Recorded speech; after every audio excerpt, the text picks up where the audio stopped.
Curtis, we're live. People are coming in. It's very exciting. Good afternoon. How are you today, Robert? I'm doing well, sir. How are you? Well, we got through the snow pretty well. I think we're back on track. Pleased that it's all behind us. That is true. For those of you who are joining us, and I appreciate everybody filing in, that is certainly the case here as folks are streaming into our discussion of the state of the Americana market. We were going to do this, of course, a week ago, but seeing as how most of us in Texas didn't have power and ended up losing water, it just seemed like a tenuous proposition. Although it certainly seemed in keeping with the Americana theme, given the fact that Texas's infrastructure seems to be out of the 1800s. So I guess I guess thematically it would have been a good idea to have gone forward with it, and no one could have seen it. Maybe we could have broadcasted over tin cups, tin cans, and a string. There But you go.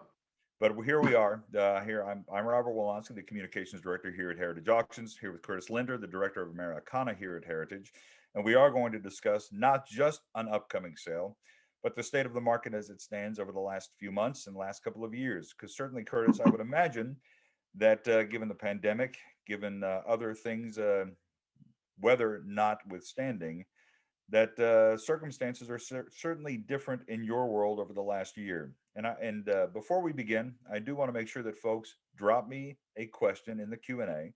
I will make sure that Curtis gets them, and we'll have a hopefully a very robust and vibrant discussion over the next 45 minutes or hour as we look at the items that we have sold, items that are upcoming, and why all of them are doing the way they are currently doing.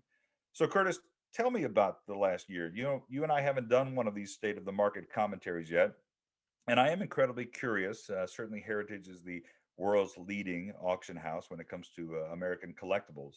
And I want to talk to you about what the market has been like over the last year, given the pandemic. Thank you for the question, Robert. I think all of us were very concerned in early 2020 when the pandemic in, say, February, March really started getting a hold of our country. And I'll be perfectly frank with you, at Heritage, we were a little concerned about how things were going to progress. How are we going to do business? People can't come in live to our auctions. People can't come in and preview items. But with that said, we had almost a record year this past year, 2020. And I attribute it a lot to the hard work that the folks did here at Heritage, but also our systems that we have in place, especially our website. And it was almost business as usual. Yes, a lot of people were working out of their homes and apartments, but because of the way we can interact with each other via the website, telephonically, and over our computers, we were well positioned to face this pandemic head on, where other companies might not have been so successful. So I'm very proud of the way we came through this, and the sales in our auctions certainly reflect that. Case in point, in our September sale, I can't remember the exact auction estimate we have. I think it was 800 or 900,000. We did nearly 1.2 million, $300,000 more than we expected. And that's just not only in the Americana department, we're seeing that in space, comics, coins, and sports. So we were well positioned to face this pandemic as a company. So, to what do you ascribe the success? Certainly, whether it comes to we talk a lot about Pokemon here, we talk about comic books, we talk about sports cards, we talk about American art. And the fact is, in every single category, we have seen folks say, well, it was time. I was in the house quite a bit. I actually got to go through the things I owned. I fell in love with things all over again that I enjoyed from my childhood. There was a certain level of nostalgia that crept into the marketplace. There was a certain level of spring cleaning that came into it. And there was also, especially in sports cards, especially in comic books and coins, and certainly I would assume in your category as well, Mm-hmm. folks were also looking to diversify their assets and their investments. Right. That's a very good point. The uncertainty of the market, I think, made people pause and think about where they were putting their money. And I've chatted with several very serious buyers that are continue to be and have been Heritage clients for many years. And they felt that buying high-end, unusual collectibles in the Americana area was a good hedge against the investments they had in the stock market. And they truly believe it. And I subscribe to it as well.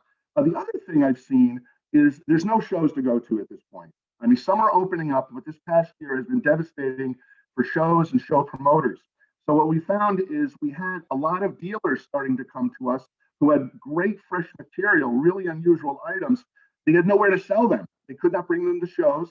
They tried selling privately, but they figured, let's try the auction route. And some of them had never sold at auction before. And I'm very, very pleased with some of the results. Case in point, we sold a gentleman's Civil War letter collection this past year, about 120 items. Normally, he might have brought that to a show, but he gave it to us, and he was extremely happy. We set records across the board from all different types of Civil War letters. So what we've also, so to the point where, are we getting new clients? Yes, we are. We're getting new consigners.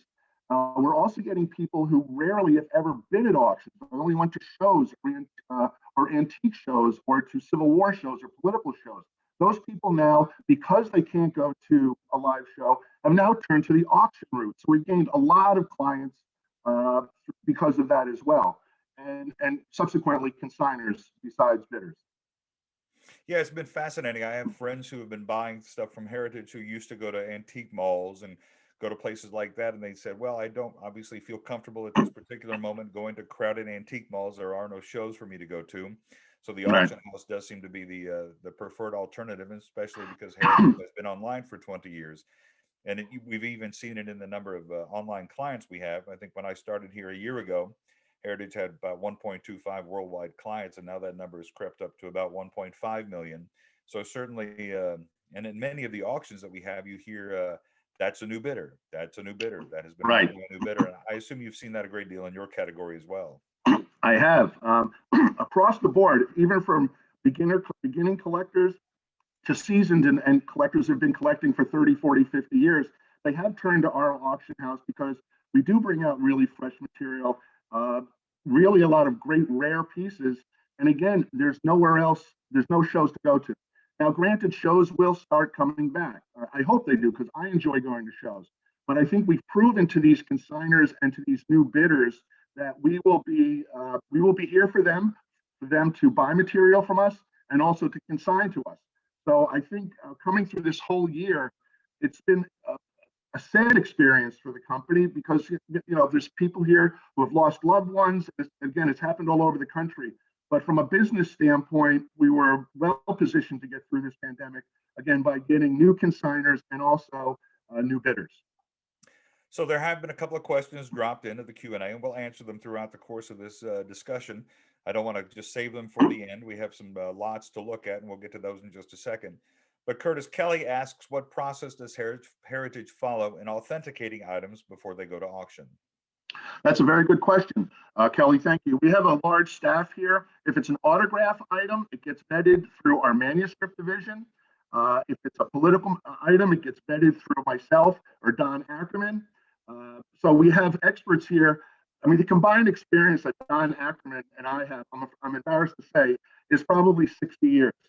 So I'm showing my age. If Don was here, he'd probably punch me. But we've been in this business a long time. So we take our time, we vet things. Now, I'm going to tell you, once in a while, something will get into an auction. And sometimes we have to pull it. That's because new information was given to us. We also use some outside sources that help us once in a while, and we value their opinion. So once in a while, something will get into an auction, but we will remove it and explain to the consigner and to any bidders who try to bid on it why we took it out of the auction. But again, Kelly, we do vet items, and we have a full staff that looks at this material. And again, we don't present anything unless we're 100% positive that it's authentic. Curtis, well, Ross asks probably one of the questions that I'm asked a lot, and it's not the easiest question in the world to answer. And I'm not a big fan of the phrase cancel culture. But that said, I will go ahead and ask the question in the way that Ross has asked it. How do you perceive the cancel culture or so-called cancel culture movement impacting the long-term collectability of early American historical artifacts and themed decorative objects? Certainly, there are pieces that one would not consider necessarily politically correct or in our current age, and I sort of wonder how that's impacted you. Ross asks that question, so he certainly wonders that. A very, very pointed question, Ross. Thank you very much. I, besides living here in Dallas and working for Heritage, I live in Washington, D.C. I live right on Capitol Hill. I live 5 blocks from the Capitol building. I was just back there, and it was very disturbing to see what's going on. The fence around the Capitol building, the Supreme Court, it looked like something out of a movie. With that said, I also live near Lincoln Park, and there is a well-known statue there of Abraham Lincoln with a African American rising up and his shackles falling off. That statue was dedicated by none other than Frederick Douglass, and it was paid for by free slaves in the 1870s. There's some people who want to tear that down. I don't think people do the research and understand what a lot of these symbols mean. But I can appreciate somebody who doesn't look like me seeing that statue and possibly being bothered by it. But I think what we need to do is to educate people and to inform them why that statue is there and the meaning behind it. And that's really all I'd like to say about it, about that topic. Sure, it's all about context and understanding about anything we sell, and certainly there are Yes. some difficult moments in American history that need to be remembered, if not Right. not celebrated, but certainly remembered and certainly Remembered. right. All right. There is material that we will not handle. So we do draw the line at certain times, certain material. So look, one reason that we time this this discussion at this particular moment is that there is going to be an Americana auction, this political signature and Americana auction that takes place this weekend. For those of you who are, I assume everybody's familiar with HA.com, Heritage's website, but certainly it's right there. The sale goes live at 11 a.m. Central on Saturday, and there's also one on Sunday at 11 a.m. Bidding is obviously open now. These are some of the featured, most popular, and most active items. We'll discuss some of them. But you wanted to started discussing something that's actually in the auction now. And let's begin here with these George Washington rare dotted script 1789 inaugural clothing buttons. These are something that pops up from time to time. This is actually one from October 21st, 2017 that sold for $17,500.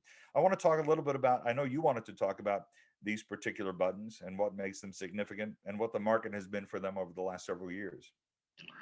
Thank you, Robert. They're very popular with collectors. I mean, if you really think about it, when these were made, George Washington was president of the United States. I don't think it gets much better than that. You're really holding a piece of history in your hand. There's many different varieties. This is one of my favorite. The example we have in the sale is from the Donald G. Partridge collection. Mr. Partridge was a well-known coin collector, token collector, and he amassed a beautiful collection of several different varieties of the Washington inaugural button. And we're pleased to offer almost over 50 examples. And a lot of people were concerned about, geez, Curtis, why are you offering so many at the same time? Well, that was the deal we had with the consignor, and that's fine. But we felt that there's such a strong market out there for these types of pieces of Americana that it would not affect the pricing. And we're starting to see really active bidding on all these political pieces of history. And I just love them. I have a couple of the more common ones in my collection, but when some people ask me, Curtis, if I have this amount of money to buy something, I want to buy something, from the 1700s, I always steer them to a Washington inaugural button. They're just fantastic pieces of history. And again, you hold it in your hand, you close your eyes, and you can almost see George Washington taking his oath when you're holding it. And I just think they're just fantastic pieces. Well, it's interesting. Here's one that we sold in September of last year for $5,250. The bidding is obviously already up to $5,500 for this one. I wonder how much of that, obviously the condition of the one in this sale is certainly better than the one that we sold last year. But I also wonder, given the fact that this comes from the Partridge collection, what the impact of that is, because certainly Partridge being one of the best known coin collectors and token collectors in the country, I assume the provenance of this particular piece also impacts its value. Yes, and that is true, Robert. A lot of people, they look at these items and they understand on their own they're just a wonderful piece of history. But then when they realize, oh, this was owned by Mr. Donald G. Partridge, they want to maybe have a connection to him. He was such a sophisticated collector. I'm going to harken back to a sale that went on several years ago. It was the Zabriskie sale down in New York City. And there were many, many Lincoln pieces in there, and they sold for much higher than the estimate. And I attributed it being from the Zabriskie collection. And I think we might see the same thing with these Washington shank buttons that we do have in the auction. People want to be able to say, I have this button, and it was owned by a well-known collector, and that adds a little cachet to the piece. I'm going to ask you a question here from Mike. As I said, I will keep asking questions throughout the course of the conversation. Mike asks, do you anticipate continuing with your standard schedule of political and Americana auctions, or do you foresee adding additional auctions yearly down the road? Certainly, we're seeing monthly sales being added in different categories, weekly sales, and so forth. Do you foresee a change when it comes to your category, Curtis? Michael, thank you for the question. I really don't see a lot of internet auctions coming up. Besides the auction we have this weekend, we have a special auction coming out. Mr. Tom Houston, he's a longtime friend and client of Heritage. He's known Tom Slater for 40 years. I've known Tom for 25 years, and we're pleased to have his collection. And the lights just went out. I like it. You've gone from looking like a hostage to looking like you're in the blank void. Okay. But we have his auction coming up in late May, and it's going to be, again, same format that we're having this weekend. There'll be a live part and an internet part. But we're also, with a lot of Tom's material, the lower value items. I hate to use lower value. The ones that aren't as expensive, but they're still great political pieces. We are going to have an internet-only auction, probably a few weeks after we have the catalog auction. But to your question, we're going to continue with our normal schedule of February and September, but interspersed throughout, you're going to see specialty auctions. For those who are interested in Western and Custer, in April, we're having the Michael Ward Western collection, a fantastic collection with rare revolvers, General Custer's Mullis medal, his epaulets, a gun that was owned by General Custer. So we're not only just doing political, we're going into Western and Texiana. So we're going to see some exciting things going through the rest of the year and into 2022. So I've got another question here, but before we get to that, I want to talk about these photos, because certainly this is basically something that you see from time to time, but certainly I find that there is no these are some of my favorite things that we actually do auction. The photos that basically helped get Abraham Lincoln elected president. Yep. A Clark ambrotype. Yes. In 1860, Lincoln gave the Cooper Union address at the Cooper Union in New York City. Matthew Brady took his photograph, and it is said that propelled him to the presidency. What we have here is something called the Clark ambrotype. It was made by the George Clark Company in Boston, Massachusetts. It's basically an image on glass. They're about 2 inches in size. They're very heavy. They came, as you can see, this example has a hole at the top. They also came with a pin on the back, and they're highly coveted by collectors.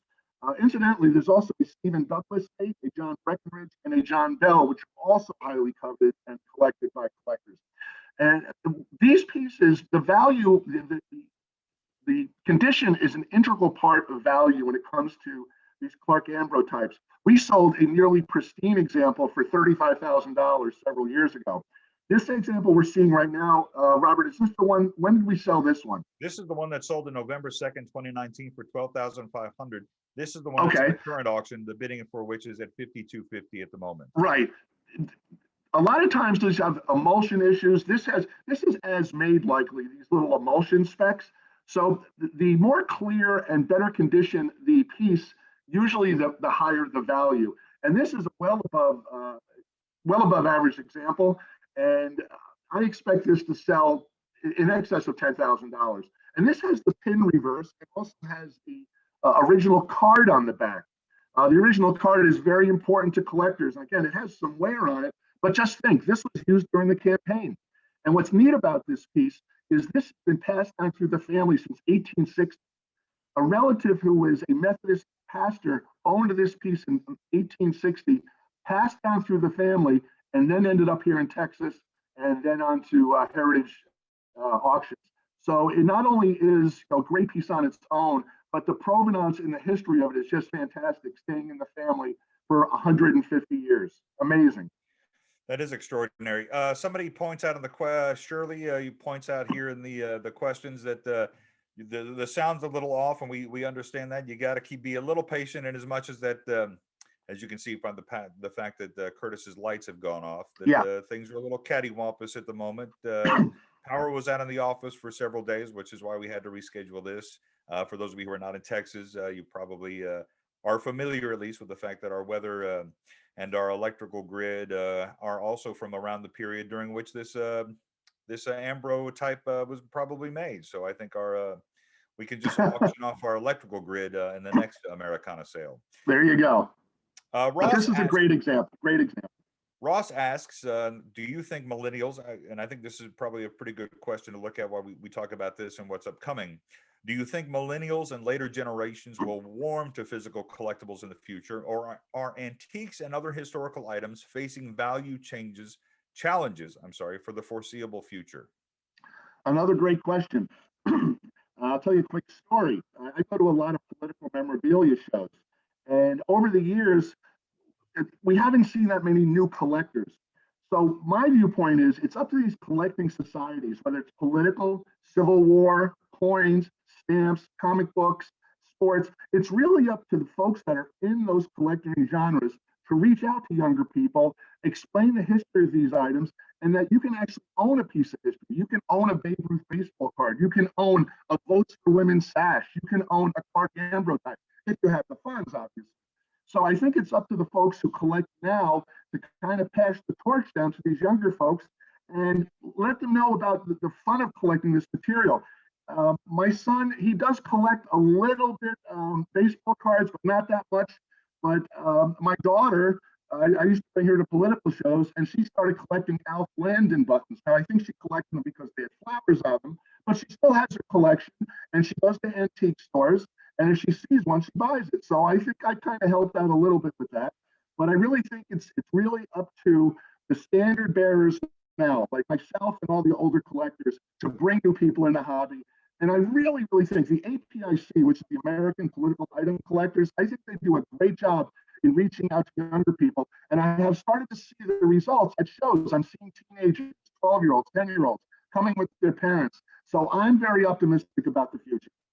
See, it's pretty interesting. That's an interesting discussion that we have when we talk about sports, for instance, that we see baseball cards and certainly modern cards of any kind, whether it's Pokemon or LeBron James or Michael Jordan, doing incredibly well, surpassing their estimates by 2, 3, 4 times. And you see baseball bats, a Babe Ruth bat, a Lou Gehrig bat, a Wayne Gretzky jersey, these one-of-a-kind items which aren't selling as quickly or for the amount of money that a simple card is. And I've been fascinated by the fact that there's only going to be 1 or 2 or 3 of these physical pieces, these bats, these jerseys. And I am sort of curious, what has led people to gravitate toward these things that are very hot at the moment. And I sort of wonder what that impact has been on something like this Vote for Women sash, the suffragette sash. Here's one that we sold September 2020 for $4,750. Here's one in the current auction for $1,500 at the moment. The current bid is, and I am fascinated by sort of this idea that cards are incredibly hot, but that baseball bat, that thing that you just are only going to see 1 or 2 of in a lifetime, don't sell for that amount of money. Well, it's interesting. I have to give kudos and praise to the NBA. They promote their players. They promote their current players and they promote their retired players. And I think that's one of the reasons you see these cards going up exponentially in price. Now, with the Votes for Women, the market is extremely hot right now for suffrage material, whether it's 3-dimensional buttons or this really fantastic sash. And what I love about the sash, I'm very good friends with the consigner. I love how he had it framed. He did a fantastic job on it, and it's in beautiful condition. Now, most of us know that women were not allowed to vote until the 19th Amendment was passed. And the 100th anniversary of that was just this past year. So I believe that had something to do with the popularity, but it seems to be continuing. If you look at the auction right now, we have several wonderful suffrage pieces, including this sash, buttons, some really rare ribbons that we already have numerous phone bidders set up for them. So I'm really excited for the consigner and also for our auction to see how they're going to do. But the sash is really, it's one of the holy grails when it comes to political suffrage collecting, that and the umbrellas, and of course the pinbacks. But I see the suffrage movement material really continuing to grow and grow. And I'll say that to my friends out there in Heritage Land, if you have any really nice suffrage material, feel free to give myself or Don Ackman a call. We'd love to work with you on it. And you'll see the great results we're going to be getting on Saturday for these items. Yeah, I love this Susan B. Anthony, this badge here. This is an extraordinary piece as well. It's a wonderful piece. And it's from my birthday. There you go. So look, one thing that I've been kind of obsessed with when it comes to, so Whit asks in the Q&A, and let me go back to the Susan B. Anthony. Whit asks, as a matter of fact, what about Susan B. Anthony items? They seem to be incredibly scarce. Well, she was the leader of the movement. I mean, she's kind of the face of the movement in the 19th and early 20th century. And, just a very popular woman, her and Woodhull. And it just, they were revered. And I wonder how they would be reacting today, seeing now we have a woman vice president. I mean, when did, many of us never thought that was going to happen. And now it doesn't matter what side of politically you are, but now we have a woman vice president. And I really wonder how she would be. She probably would say, I told you so, or I knew it was going to happen. But you probably would have said, what took so damn long? What took so damn long? But Susan B. Anthony's kind of the face of the movement, and you can see in a lot, her image was portrayed in a lot of ribbons, badges, and posters and things like that. So she's very popular with collectors. One piece that I'm really fascinated by is this Pony Express Bible. There are only, I believe, about 300 of them that exist, which certainly explains why in May of 2011, that this one sold for $14,340. Here we have one that's upcoming in the auction, which is in even nicer condition, which certainly explains its current bid of $17,500. It also really speaks to the fact that antique books and collectible books have certainly seen an incredible spike in the last year as well. And I assume all of those things sort of come together to impact the value of this particular Bible, which is an extraordinarily beautiful piece. It's a great piece. Alexander Major, who was one of the partners in the Pony Express, I don't want to say he was a religious zealot, but he was very religious. And he felt that a lot of his drivers and employees should have a Bible. So about 300 of these were made, and they're all in various condition.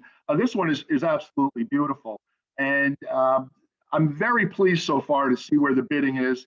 And I'm expecting more bidding on this piece on Saturday.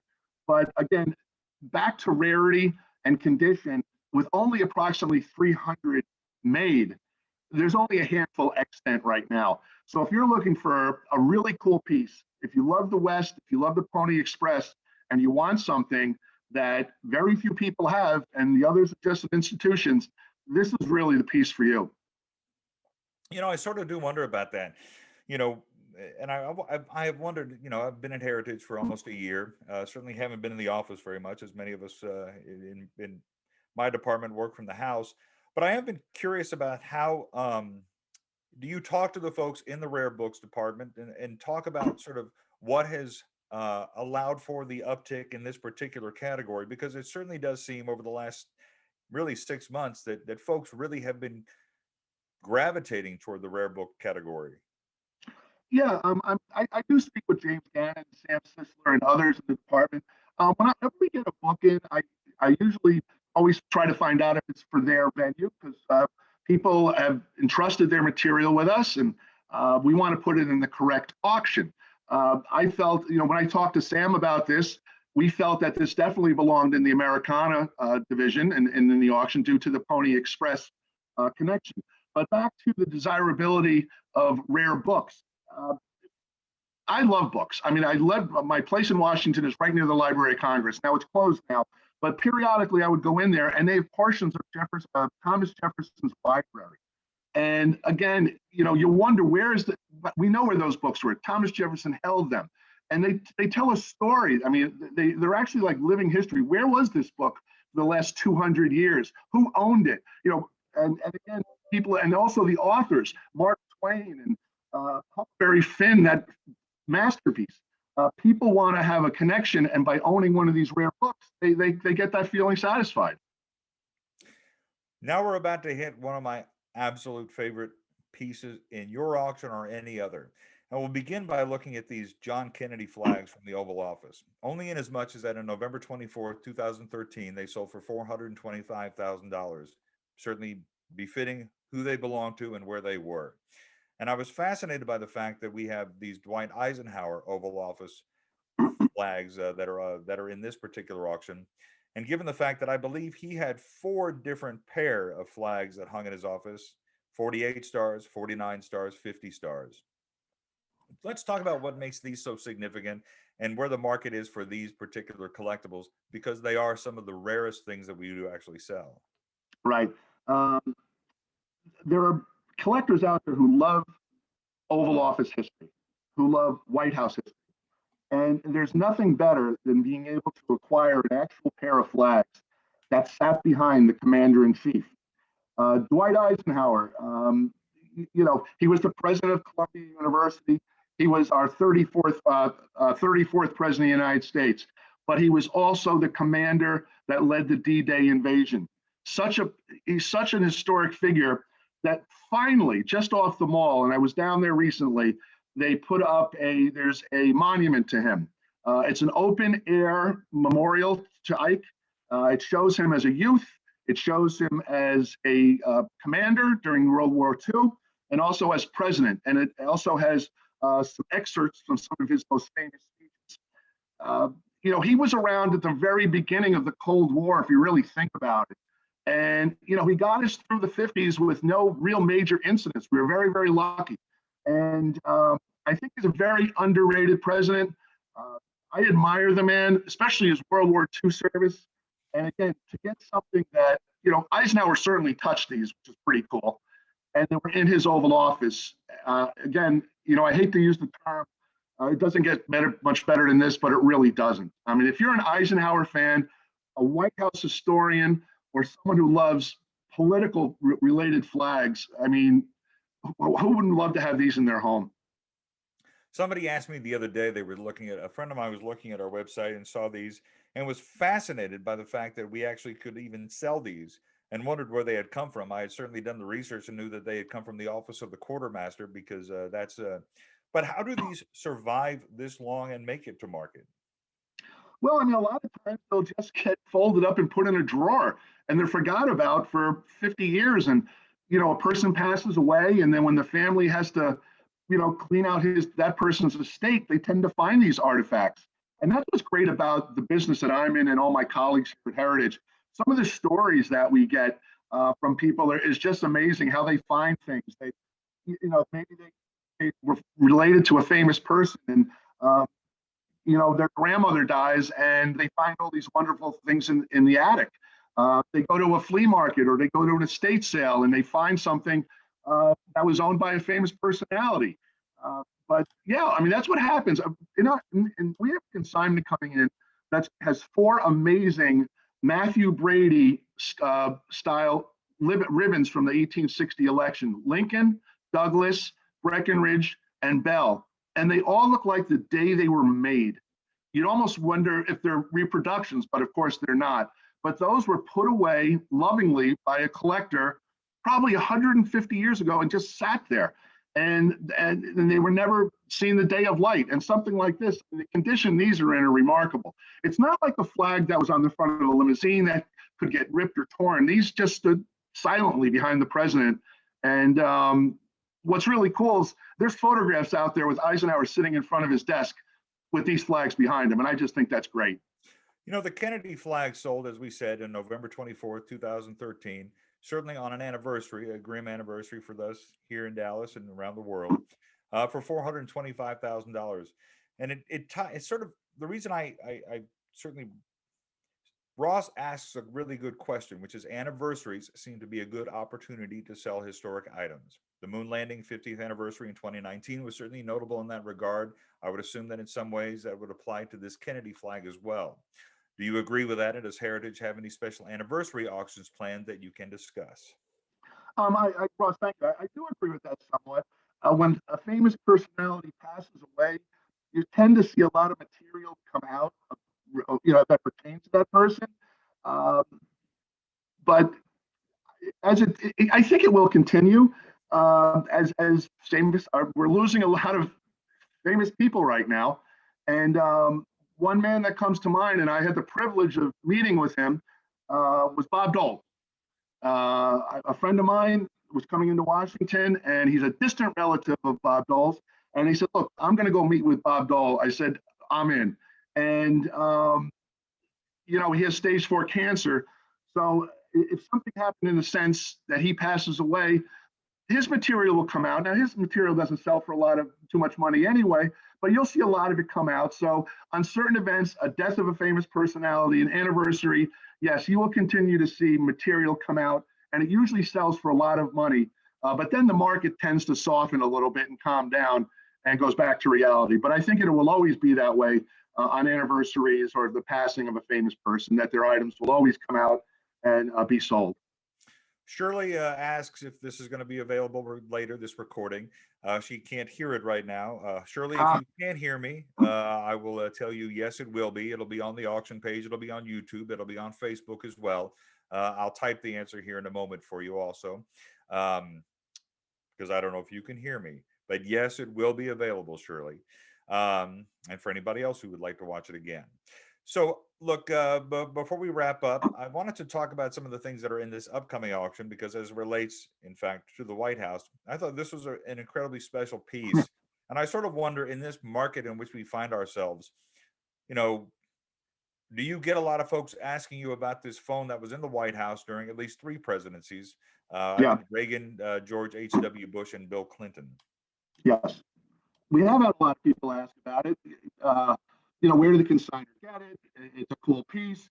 And it is. And, if you don't have the money to buy a set of White House flags from the Oval Office, I mean, this isn't from the Oval Office, but it was used at the White House. And that's, and I think it's already at $1,500 or $1,600, but it's a great piece of history. And what's neat about this stuff, as collectors, when we have people into our homes, into our offices, we love to show off what we have. It's not really an ego thing. It's just we're really proud of them. And how cool with this, you're having a cocktail party and this phone is sitting on the table and someone goes, "What is that?" And you can sit there and say, "That's a phone from the White House." And you're going to be surrounded. I mean, I would be right over there saying, what is this? And it's just a neat piece of history, and it's somewhat affordable compared to the flags. And some lucky person's going to get it and display it in their home. One thing that you and I talked about at the beginning of this was the fact that, well, let's talk about this first, because the last piece I wanted to talk about sort of gets to something that you had mentioned at the beginning. But this is obviously a Warren Commission report that's signed by all 7 members of the commission. We talked a moment ago about rare books. We talked a moment about historical artifacts. This certainly seems to touch all of it. Do these come to auction very often? No, they don't. You can readily buy I think it's 26 volumes of the Warren Commission, but to find the summary, which this is, signed by everybody on the commission, Richard Russell, Gerald Ford, on and on. And it's actually made out to, I think, a congresswoman, if I'm not mistaken, which is also pretty neat.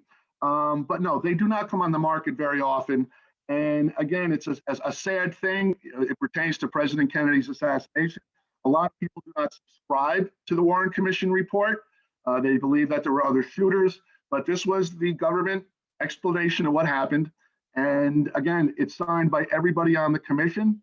And what's interesting, the dates where it was signed is pretty close to when the commission came out and when Earl Warren presented the findings to President Lyndon Johnson. And again, I was so excited when we got this call from the consignor, and I was really pleased when they consigned it. And I have very high expectations for it. Again, another piece of history, granted a sad day in our country's history, but very poignant. And again, to have it signed by all the members is just extra special. So speaking of John Kennedy, we were talking a moment ago about how items that would once be considered not necessarily high-priced items, that may be a little bit more common, that may in fact be something you could find in an antique store, for instance, would sell for $50, $100, $200, $300. Certainly, I would assume that this lighter, this campaign lighter from Kennedy's presidential campaign, is one of those particular pieces that has really increased in value over the last few years. It has, John. In the hierarchy of collecting, there's a handful of presidents. There's George Washington, Lincoln, Teddy Roosevelt, FDR, and of course John F. Kennedy. I think because he died so young, there was some people felt there was so much promise that what he was going to do for the country through the 60s.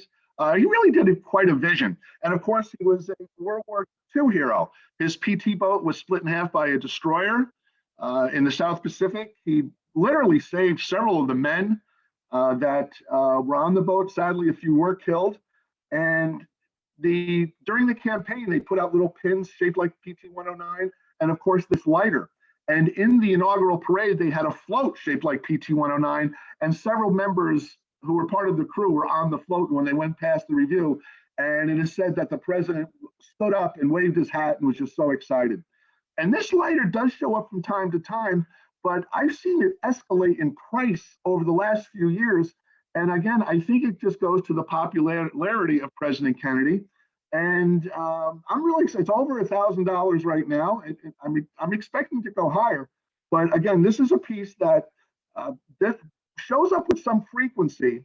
But because of the president, it's named before John Kennedy, and the style of the lighter, I think it's beginning to garner people looking at it in a different light than they might have before. And thus the high price right now reflects that. Right.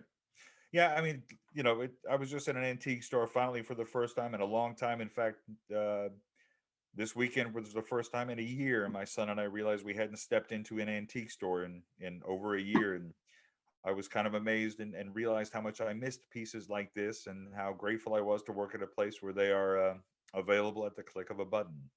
Right. In fact, yeah. As you can see here, obviously 27th and 28th this weekend is going to be this particular auction. Before I let you go, I did want to talk to you a little bit about this particular piece, this Goliad, Matt. Yeah. Talk to me a little bit about. I mean, this is certainly one of the. I believe this is the cover piece for this auction, correct? The catalog. Yeah, and it's the only one, if I recall, it's the only one known extant. It's for the Fort Defiance. That was done by Joseph Chadwick. And if you look closely, well, if you go on our website, you'll be able to see the Lone Star, the flag. There you go. You can see it right there. For a true collector of, we call it Texana. This is kind of the ultimate. We've had a lot of phone calls about this. I know we have a couple of phone bidders on it. It has not opened up yet. It opens up at 50,000. We certainly expect it to surpass an estimate of 100,000. And again, if you want a piece of Texas history, this map is it. It really is. And now, Robert, is this something you're going to bid on? I would bid on it in as much as that I know I would lose it. But I would bid on it just for the honor of having bid on it, because as a native Texan, this is certainly one of my favorite pieces in the auction. Texas, Texian or Texan is very popular, not only with collectors in Texas, but all over the country. And, we've sold a lot of material related to Texas. And I think that this is probably one of the finest pieces we've ever handled. Yeah, it's extraordinary. So there are, I'm going to go back to the page real quick. And by the way, there's a couple of questions. Are you allowing in-person bidding this weekend? We are not allowing in-person bidding, which we haven't allowed that in a year. I don't believe most places are at the moment. Certainly, we're still under COVID restrictions. But that's why Heritage, as we like to say, has been built for social distancing 20 years before there was such a thing. That's why HA.com is where you go to bid. You can bid by phone. You can bid by over the app. You can bid obviously on live.ha.com. I believe you can fax your bids. I believe you can get the the Pony Express to bring in your bid. Any possible way that Curtis will allow a bid is how one can do so. But Curtis, would you want to give Jonathan here some tips on how he might bid best? Well, when I bid, before I came to Heritage, I'm still a client. I would bid from the comfort of my couch. You can really follow what's going on. And you can bid interactively, just like you're here in the audience.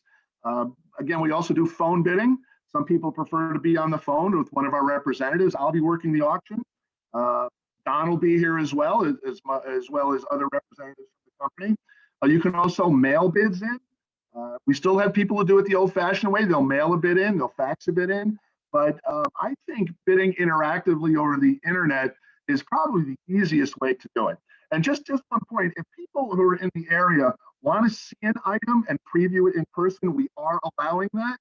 We actually have a gentleman coming in tomorrow to preview the Goliad map. So if you set up an appointment, just give myself or Don Ackerman a call and just ask the lot number you want. All we do is we ask that you wear a mask and you allow us to take your temperature. And we will go into one of the conference room and you can see what we have for sale. So again, just all you need to do is make an appointment. And Curtis, tell folks the best way to get a hold of you and Don. Best way to call me is it's 214-409-1352. I don't remember Don's number offhand, but call me 214-409-1352, or you can call the main number at Heritage as well. And again, we're here to, they can email me at curtisl@ha.com. And we'll answer any questions. And again, if you want to set up an appointment to see anything in person, feel free to let us know. We're very accommodating. We'll end it here with one really interesting question from Ross, which is, are there any contemporary items, that is an item from let's say the last 20 years, that you think could potentially do well in this particular auction? From a political memorabilia standpoint? Yeah. Do we have items from the last 20 years in this particular auction? No, I do not believe so. Usually the material that we handle is usually 1960 and prior. That's the majority of the items that we handle from a political collectible standpoint. Now, putting aside the Warren Commission, but the majority of the material that we handle is pre-1964, pre-1960. The political memorabilia that is made today, a lot of it is really mass produced, and a lot of it is readily available for relatively little money. You can buy some really cool political buttons from the last campaign for $1, $2. But no, I wouldn't say you'll see us handling anything post-1964. I have to say, every time I look at your auction, there is something new that leaps out at me that I'm like, yeah, why didn't I look at that earlier? Why didn't I look at this piece of from the Manhattan Project from Los Alamos, this right. strange and surreal souvenir? It is yeah. I will say that I believe that you may have the most eclectic and really engaging auctions here at Heritage. It is quite a thing to peruse the American history here. Yeah, and I think we represent so many different genres. You mentioned the Manhattan Project, to the Pony Express Bible, to a wonderful Calvin Coolidge campaign button, a Mercury broadside, The Union is Dissolved, a classic piece from the Civil War.